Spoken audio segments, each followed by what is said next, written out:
আবারও জয়েন করার জন্য অনেক ধন্যবাদ। আমি ভাবছি তোমরা চলে গেছো।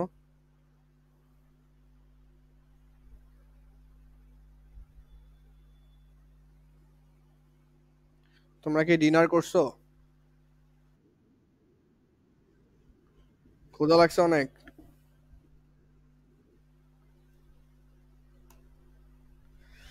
তবারকের ব্যবস্থা আছে।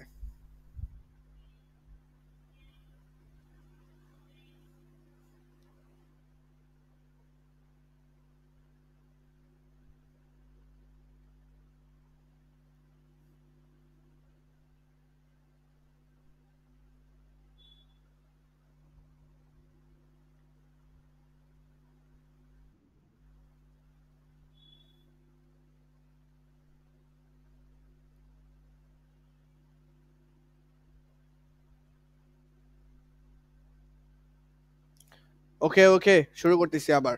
ঠিক আছে। রকিবুল যেহেতু মাঝখানে অনেকটুকু মিস করছে, তো ওর জন্য আমি রেকর্ড করে রাখতেছি যতটুকু পারা যায়। আচ্ছা, তো আশা করি স্ক্রিন দেখতে পাচ্ছ ক্লিয়ারলি। তো এইখানে আমি যেটা বলতেছিলাম যে আলো থেকে ইলেকট্রনটা শক্তি গ্রহণ করে কম শক্তির জায়গা থেকে বেশি শক্তির জায়গা অর্থাৎ 4 নম্বর শক্তি স্তরে চলে গেছে লাফ দিয়ে। তো 4 নম্বর শক্তি স্তরে যাওয়ার পর ওরা শান্তি নাই। আমি ছিলাম 1 নম্বরে, গরিব গরিব অবস্থায় ভালো ছিলাম, এরকম একটা অবস্থা।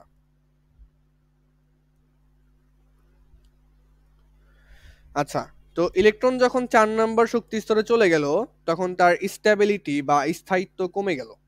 তো ইলেকট্রন এখন কি চায়? ইলেকট্রন আমি আগের জায়গায় ফেরত চলে যেতে চায়। ও গরিব ছিল, গরিবই থাকতে চায়, অর্থাৎ একতলাতেই থাকতে চাও, 4 তলাতে আর থাকবে না, 4 তলাতে আর ভালো লাগতেছে না। ঠিক আছে। তো এখন ও যদি ফেরত আসতে চায়, তাহলে ওর যে শক্তি ও এই আলো থেকে নিয়েছিল, এই আলো থেকে যে শক্তিটা ও নিয়েছিল সেটা কি ফেরত দেওয়া লাগবে? অবশ্যই সেটা ফেরত দেওয়া লাগবে। সেটা কিভাবে ফেরত দেবে? আলো হিসাবে শক্তি গ্রহণ করছিল, আলো হিসাবেই ফেরত দিবে। তাহলে এই ইলেকট্রনটা এখন কি করবে? এখান থেকে শক্তি শক্তি কি করবে? এখন শক্তি ছেড়ে দিবে, শক্তি ছেড়ে দিয়ে এইখানে চলে আসবে, আবার আগের জায়গায় চলে আসবে। শক্তি ছেড়ে দিয়ে আবার কোথায় চলে আসবে? আগের জায়গায় চলে আসবে। এখানে কিন্তু বোঝার অনেক বিষয় আছে। শক্তি ছেড়ে দিয়ে আবার আগের জায়গায় চলে আসবে। তাহলে আগের জায়গায় যখন চলে আসলো, তখন ইলেকট্রন, এটা হচ্ছে পরবর্তী ক্ষেত্র, ইলেকট্রন ছিল 4 নম্বর কক্ষপথে, চলে আসলো কোথায়? 1 নম্বর কক্ষপথে চলে আসলে শক্তি কি করছে এবার? শক্তি এবার ছেড়ে দিছে না? মানে যা শক্তি নিয়ে উপরে উঠছিল, উপরে তলায় উঠছিল, সেই শক্তিটা কি করবে? এখন ছেড়ে দিছে। তো ছেড়ে দেওয়াটাকে বলা হয় বিকিরিত হওয়া। তাহলে শক্তি এখানে কি হয়েছে? বিকিরিত হয়েছে। শক্তি বিকিরিত হয়েছে 4 নম্বর থেকে 1 নম্বর পথে আসার সময় বিকিরিত হয়েছে। মজার ব্যাপার হচ্ছে, শক্তি যখন বিকিরণ করলো, শক্তি যখন ছেড়ে দিল, এই যে ইলেকট্রনটা এখান থেকে এখানে আসলো না, দেখতে পাচ্ছ ভালো মতো, এই যে এখান থেকে এই পর্যন্ত আসলো। আমি গাঢ় করে দিচ্ছি, আবার আগের জায়গায় চলে আসছে আর কি। তো ইলেকট্রন যখন আবার আগের জায়গায় চলে আসলো, জাম্প করে আবার আগের জায়গায় চলে আসলো, তখন কি ঘটনা ঘটলো? শক্তি ছেড়ে দিল। শক্তি ছেড়ে দিল কিভাবে? আলোর মাধ্যমে। আলো যেভাবে আলো আলোর মাধ্যমে কি শক্তি গ্রহণ করছিল না, একইভাবে একইভাবে আলোর মতো করে এই শক্তিটা ছেড়ে দিছে। একটু শর্টকাটে বললাম, আলোর মতো করে একটু শর্টকাটে ছেড়ে, মানে আলোর মতো করেই শক্তিটা কি করছে? ছেড়ে দিছে। আমি আর একটু গাঢ় করতেছি, এখানে একটা জিনিস আঁকাবো। এটা হচ্ছে ইলেকট্রনের আসার পথ। ইলেকট্রন আসতেছে এখান থেকে 4 নম্বর কক্ষপথ থেকে। ইলেকট্রন কোথায় আসতেছে? প্রথম কক্ষপথে আসতেছে। প্রথম কক্ষপথে ইলেকট্রনটা আসতেছে। মজার ব্যাপার হইলো, যখন ইলেকট্রনটা কি করলো? এই যে আলো হিসাবে শক্তিটা ছেড়ে দিল না, বিকিরণ করলো, তখন এখানে একটা রেখা দেখা যায়।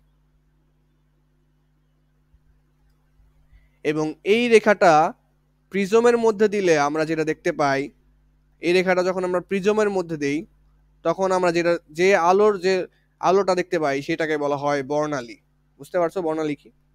সেটা হচ্ছে বর্ণালী। তাহলে বর্ণালী কি জিনিস? যখন ইলেকট্রন উপরের কোনো কক্ষপথ থেকে নিচের কোনো কক্ষপথে আসে, শক্তি বিকিরণ করে এবং সেই শক্তির যে যে শক্তি বিকিরণ করে এবং সেই শক্তির আলোটা আমরা প্রিজমে দিয়ে দেখলে সেটা বর্ণালী রূপে দেখতে পাই এবং সেটাকেই বলা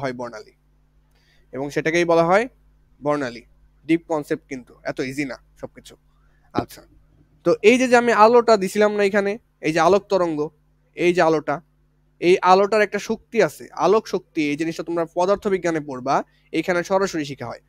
আলোর শক্তি এনার্জি, শক্তির ইংরেজি কি? এনার্জি।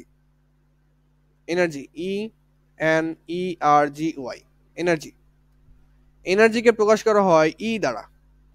ই সমান সমান হচ্ছে আলোর শক্তি হচ্ছে এইচসি ডিভাইডেড বাই ল্যামডা।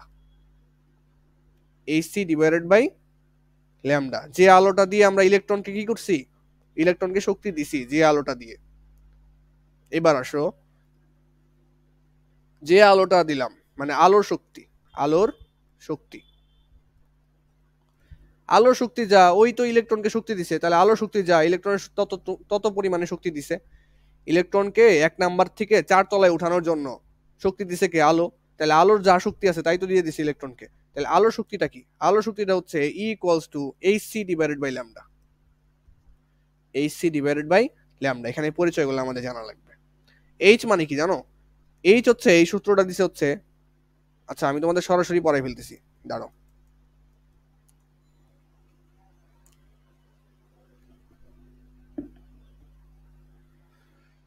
দাঁড়াও দাঁড়াও এটা সরাসরি পড়াই ফেলছি আমি, সূত্রটা একটু ভাঙায় দেখানো উচিত। E equals to hc divided by lambda. Is equal to হচ্ছে, আমি একটু হিসাব করে নিই, দাঁড়াও, নিজেই ভুলে গেছি। C divided by lambda, c is equal to f lambda, c by lambda equals to f h f. আচ্ছা ঠিক আছে, তো এখান থেকে সূত্র যে বিষয়টা আছে আমি তোমাকে বলি। আলোর শক্তি ই হচ্ছে, আলোর শক্তি ই হচ্ছে আলোর কম্পাঙ্কের সমানুপাতিক। কম্পাঙ্ককে প্রকাশ করা হয় এফ দ্বারা। এখন রসায়নে এফ দ্বারা লেখে, অনেক সময় রসায়নে নিউ দ্বারা লেখে। আচ্ছা, এই যে এটা এইভাবে লিখবো, এটাকে নিউ বলে, নিউ। তাহলে আলোর শক্তি কিসে কিসে সমানুপাতিক? আলোর শক্তি হচ্ছে শক্তি কার সমানুপাতিক? আলোর কম্পাঙ্কের সমানুপাতিক। আলোর কম্পাঙ্ক, এই জিনিসটা জানা লাগবে না যে আলোর কম্পাঙ্ক, এটা আমরা পদার্থবিজ্ঞানে শিখি। আলোর কম্পাঙ্কের সমানুপাতিক।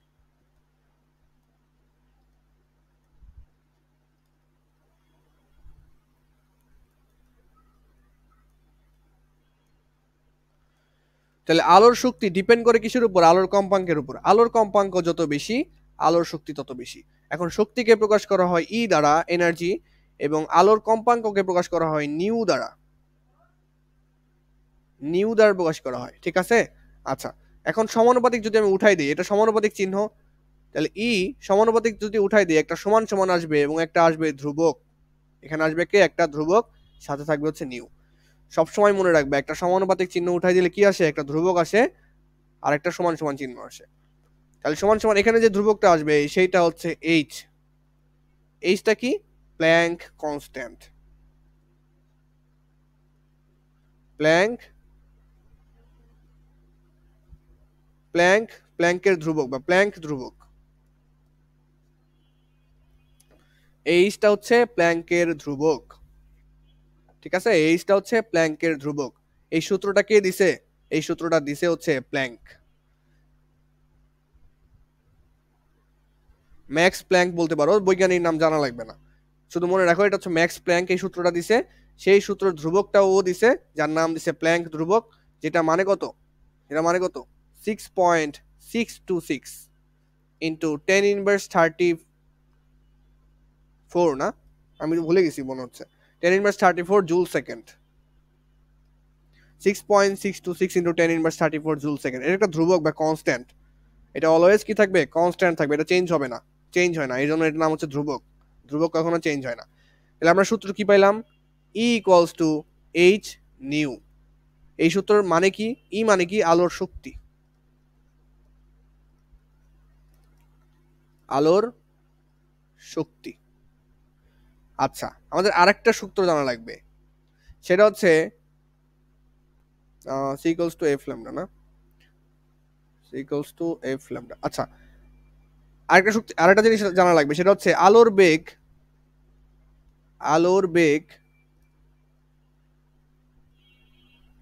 বেগকে প্রকাশ করা হয় সি দ্বারা।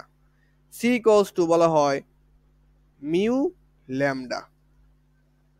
সূত্রগুলো নতুন লাগতেছে, বাট আস্তে আস্তে অভ্যস্ত হবা, ভয় পায় না আগেই। আলোর বেগ হচ্ছে c equals to nu lambda. নিউটা কি? নিউ হচ্ছে আলোর কম্পাঙ্ক।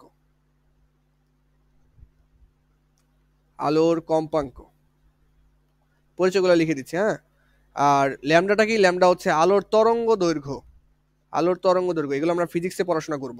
আলোর তরঙ্গ দৈর্ঘ্য তোমাদের এই চ্যাপ্টার আছে, অবশ্যই আছে, এটা আমরা ফিজিক্সে পড়াশোনা করব। আলোর তরঙ্গ দৈর্ঘ্য। তাহলে দুইটা সূত্র পেলাম না? এই দুটো সূত্র ঠাড়া মুখস্থ, কোনো কথা নাই, পরিচয় সহ ঠাড়া মুখস্থ।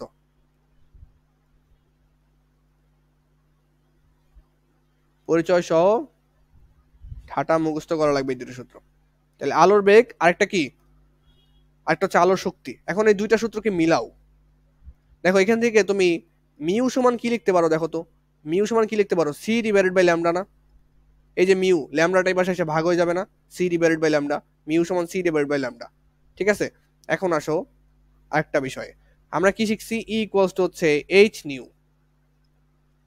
নিউর মান কত বের করলাম? C divided by lambda. তাহলে এইচ সি, নিউর পরিবর্তে বসাই দিলাম সি ডিভাইডেড বাই ল্যামডা। বুঝতে পারতেছো কিনা, নাকি মাথার উপর দিয়ে যাচ্ছে? এই যে নিউ যেটা আছে, নিউর পরিবর্তে আমি h c divide by lambda বসাইছি। নিউর পরিবর্তে বসাইছি কত? সি ডিভাইডেড বাই ল্যামডা, এই যে এখান থেকে বের করছি। এখন এখান থেকে কি লেখা যায় বলো তো? ই সমান সমান h c divided by lambda. এইটা হচ্ছে আমাদের মেইন সূত্র। পরিচয়গুলো কি কি? ল্যামডা হচ্ছে আলোর তরঙ্গ দৈর্ঘ্য, এইচ হচ্ছে প্ল্যাঙ্কের কনস্ট্যান্ট, আর সি হচ্ছে আলোর বেগ। এখন কত হচ্ছে আলোর বেগটা কত? আলোর বেগ সি সমান কত, এটা আমার জানা থাকা লাগবে। আলোর বেগ c equals to 3 into 10 to the power 8, যেহেতু বেগ তার মানে এম এস ইনভার্স 1। এটা হচ্ছে আলোর বেগ, এটা মুখস্থ। 3 into 10 to the power 8 metre per second. আলোর বেগ দেখছো কত? 3 ইন্টু 10 টু দি পাওয়ার 8। বুঝতেছো? চোখের পলক ফেলার আগে আলোর বেগ অসীম। আলোর বেগ একটা মানে কি বলে, আলোর বেগে এমন কোনো গাড়ি নাই যে যাইতে পারবে, এখন পর্যন্ত আবিষ্কার হয় নাই, আলোর বেগে যাইতে পারবে না আসলে। তাহলে আলোর বেগ হচ্ছে 3 into 10 to the power 8 metre per second. 3 into 10 to the power 8 metre per second. তাহলে এই সূত্র কি তোমরা দেখছো বইতে? E equals to h c divided by lambda. তোমরা কি দেখেছো?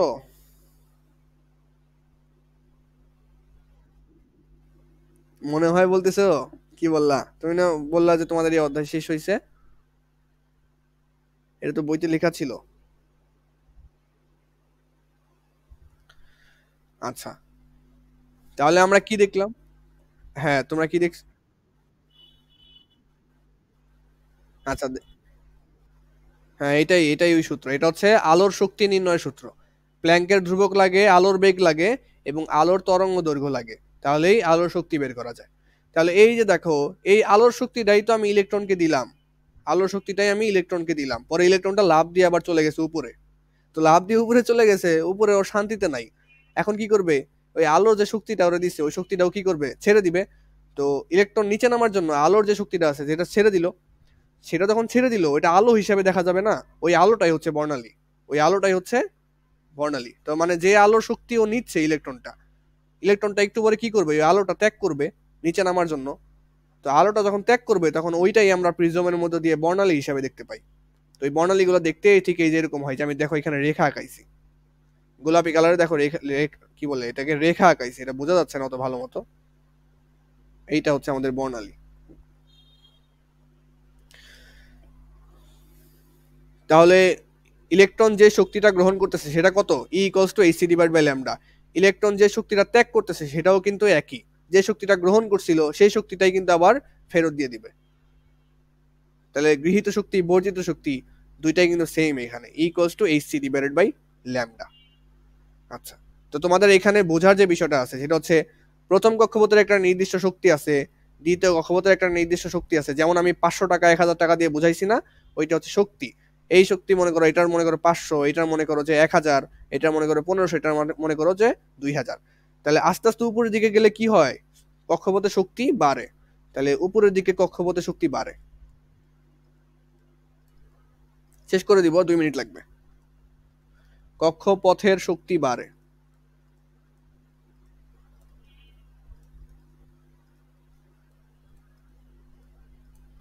উপরের দিকে গেলে কক্ষপথের শক্তি কি হয়, বাড়ে। এখন আরেকটা জিনিস খেয়াল করো, আমি যে এখানে যে জিনিসগুলো লিখছি, যে কথাগুলো লিখছি, এগুলো তোমরা এখন বুঝতে পারবা। দেখো, ইলেকট্রন যদি নিম্ন শক্তি স্তর থেকে উচ্চ শক্তি স্তরে যায় তখন শক্তি কি করে, গ্রহণ করে। দেখো আমি দেখো এখানে বুঝাইছি। এই দেখো ইলেকট্রনটা এখানে ছিল 1 নম্বর কক্ষপথে ছিল, নিম্ন কক্ষপথ, এই যে উচ্চ কক্ষপথে চলে গেছে। যখন উচ্চ কক্ষপথে চলে গেছে শক্তি কি হয়েছে, তখন দেখো এই যে শক্তি শোষিত হয়েছে। কার থেকে শোষণ করছে, আলো থেকে শোষণ করছে।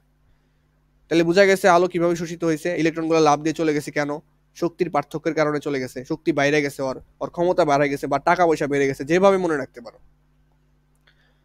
তারপরে কি বলছে, উচ্চ শক্তি স্তর থেকে যখন নিম্ন শক্তি স্তরে যায় তখন শক্তি বিকিরিত হয়। এ ঠিক আমরা বলছি।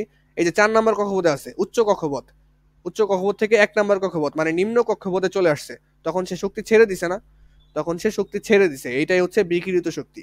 আর এই বিকিরিত শক্তিকেই আলো রূপে আমরা বর্ণালী হিসাবে দেখতে পাই। বই থেকে রিডিং দিলে বুঝতে পারবা ইজিলি এখন।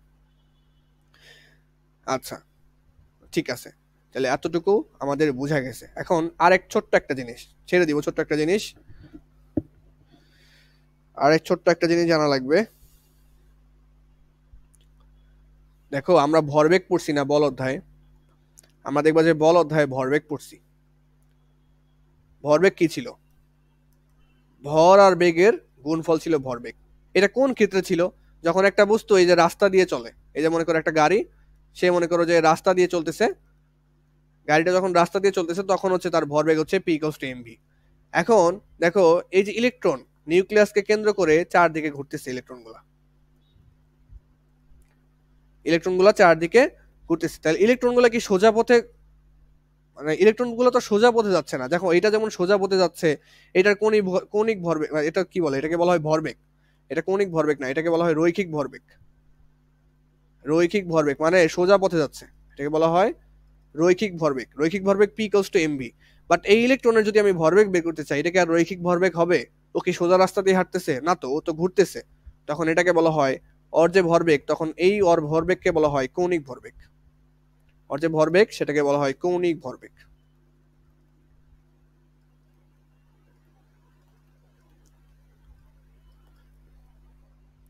কৌণিক ভরবেগকে প্রকাশ করা হয় এল দ্বারা। এল সমান সমান হচ্ছে mvr।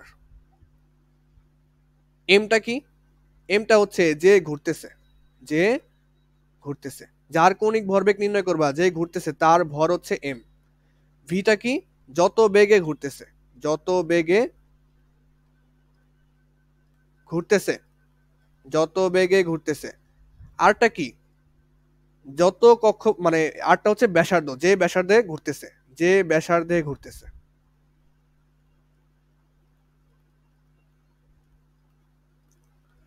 যে ব্যাসার্ধে ঘুরতেছে। তো আমি যদি একটু রিড্র করি তাহলে তোমাদের একটু সুবিধা হবে, বুঝাই দিচ্ছি, দাঁড়াও।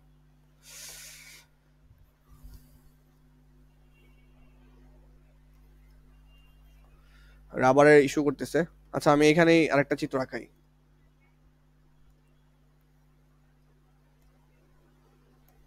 মাঝখানেটা হচ্ছে নিউক্লিয়াস।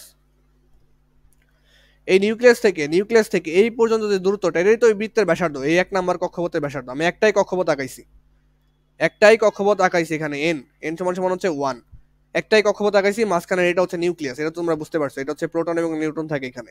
এই মাঝখান থেকে এই দূরত্বটাই তো এই বৃত্তের ব্যাসার্ধ, বৃত্তের ব্যাসার্ধ, এই আরটাই হচ্ছে এটা ব্যাসার্ধ। আর এই বৃত্তপথে যে ঘুরবে, যে ঘুরবে, আমরা তো দেখতেছি ইলেকট্রন ঘুরতেছে, তাই না? তো যে ঘুরবে তার ভর হচ্ছে এম, তার ভর হচ্ছে যে ঘুরতেছে তার ভর।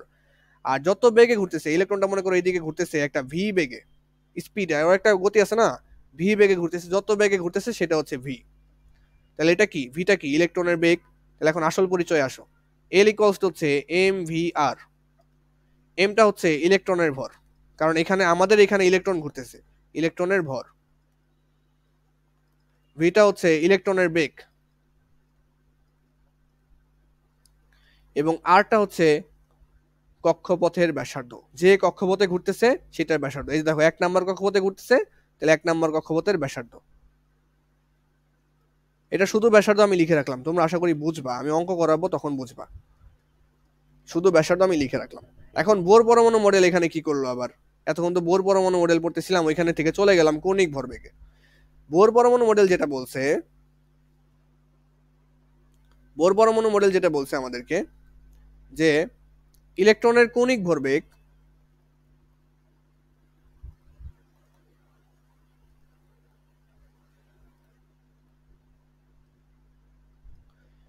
ইলেকট্রনের কৌণিক ভরবেগ h/2π এর সরল গুণিতকের সমান।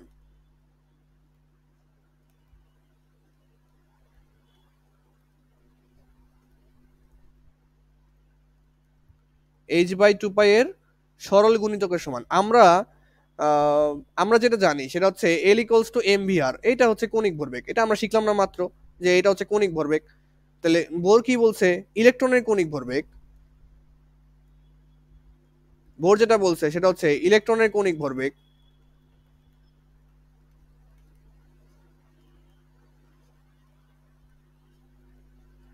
h/2π এর সরল গুণিতক। সরল গুণিতক বলতে কি বোঝা জানো, এখানে একবার 1 আসবে, এখানে 2 আসবে, একবার এখানে 3 গুণ দিবা, একবার এখানে 4 গুণ দিবা, এইভাবে মানে 1 2 3 4 এভাবে গুণ করবা, তার সমান হবে, সরল গুণিতকের সমান হবে।